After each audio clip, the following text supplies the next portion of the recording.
तो सभी बच्चों का एसएस एग्ज़ाम गुरुजी चैनल पर बहुत बहुत स्वागत है।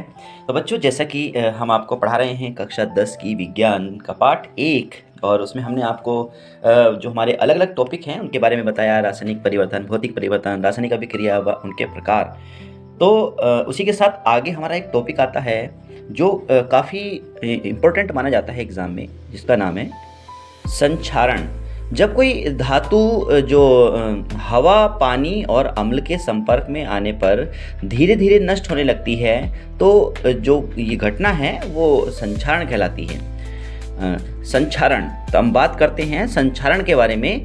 तो संक्षारण जब कोई धातु हवा, पानी या अम्ल के संपर्क में आने पर धीरे धीरे अपने आप ही नष्ट होने लगती है, तो यह घटना क्या कहलाती है? संक्षारण कहलाती है।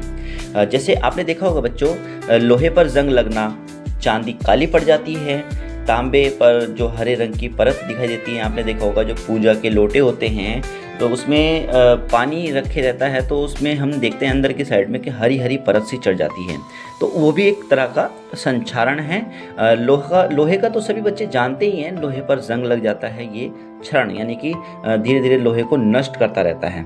तो हम जंग की अगर बात करें लोहे पर, तो जंग का जो रासायनिक सूत्र है वो Fe2O3.XH2O यानी कि जल योजित फेरिक ऑक्साइड।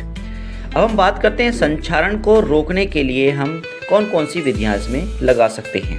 देखिए, संक्षारण को अगर हम किसी धातु को बचाना चाहते हैं संक्षारण से, तो हम जो है उस पर तेल लगा कर रख सकते हैं, ग्रीस लगा कर रख सकते हैं, पेंट करके रख सकते हैं उसमें, या गैल्वेनीकरण द्वारा किया जा सकता है। तो हम सबसे ज़्यादा आसान सब अगर मानते हैं तो तेल लगाना, ग्रीस लगाना और पेंट करना, ये हमें बहुत आसान लगता है। और हम ज़्यादातर आम भाषा में आम लोग करते क्या हैं, हम लोग इसी विधि को अपनाते हैं और वे अपने जो धातु की वस्तुएं हैं उनको उससे बचा लेते हैं। तो आगे हमारा टॉपिक आता है विकृत गंधिता। विकृत गंधिता यानी कि जो विकृत गंधिता, जैसे विकृति और गंध, इसमें दो चीज़ इसमें आपको प्रतीत हो रहा है कि विकृत यानी कि त्रुटि और गंधिता यानी कि गंध में त्रुटि। जैसे कि हम यहाँ पर खान पीन की बात करते हैं तो वसा युक्त या तेलीय खाद्य सामग्री, यानी कि जो वसा युक्त होते हैं भोजन या जो तेलीय खाद्य सामग्री होती हैं, जब उन्हें लंबे समय तक हम रख देते हैं तो उसमें क्या होता है, उसमें गंध आने लगती है। आप लोग देखते भी होंगे उसमें गंध आने लगती है और उसके स्वाद में भी परिवर्तन हो जाता है और वो हमें खाने में भी अच्छी लगती है। तो ये खाद्य के जो हमारे पदार्थ होते हैं उसकी गंध और स्वाद में परिवर्तन की जो घटना है ये कहलाती है विकृत गंधिता। तो मुझे उम्मीद है कि आप लोगों को अच्छे से समझ में आया होगा कि विकृत गंधिता क्या होती है। और आपके एग्ज़ाम में आने वाले बहुत ही ज़्यादा इम्पोर्टेंट टॉपिक हैं ये दोनों। एक एक टॉपिक आप इम्पोर्टेंट समझ के चलिए और तैयारी करते चलिए हमारे साथ।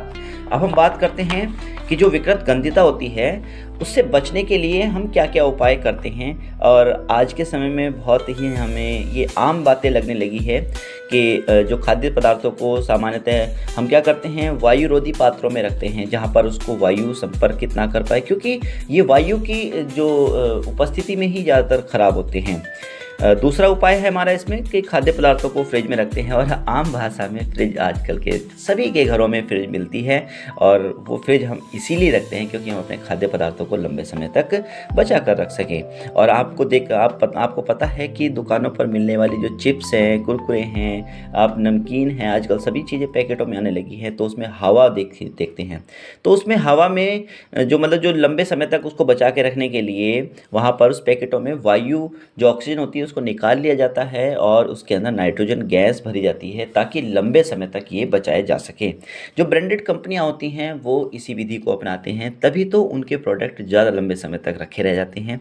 तो मैं उम्मीद करता हूँ कि आप लोगों को विकृत गंधिता बहुत अच्छे से समझ में आया होगा, संक्षारण बहुत अच्छे से समझ में आया होगा और आप लोगों ने इस चैप्टर से आने वाले बोर्ड एग्जाम में जितने भी क्वेश्चन हैं भली भांति तैयार कर लिए होंगे।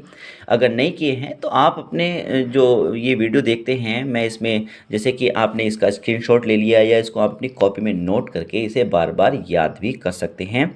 ऐसे ही इम्पोर्टेंट टॉपिकों के लिए हमारे चैनल को सब्सक्राइब कीजिए, लाइक कीजिए और अपने साथ के बच्चों को जो हाई स्कूल की तैयारी कर रहे हैं या जो इस चीज़ को समझना चाहते हैं उनको शेयर कीजिए। धन्यवाद।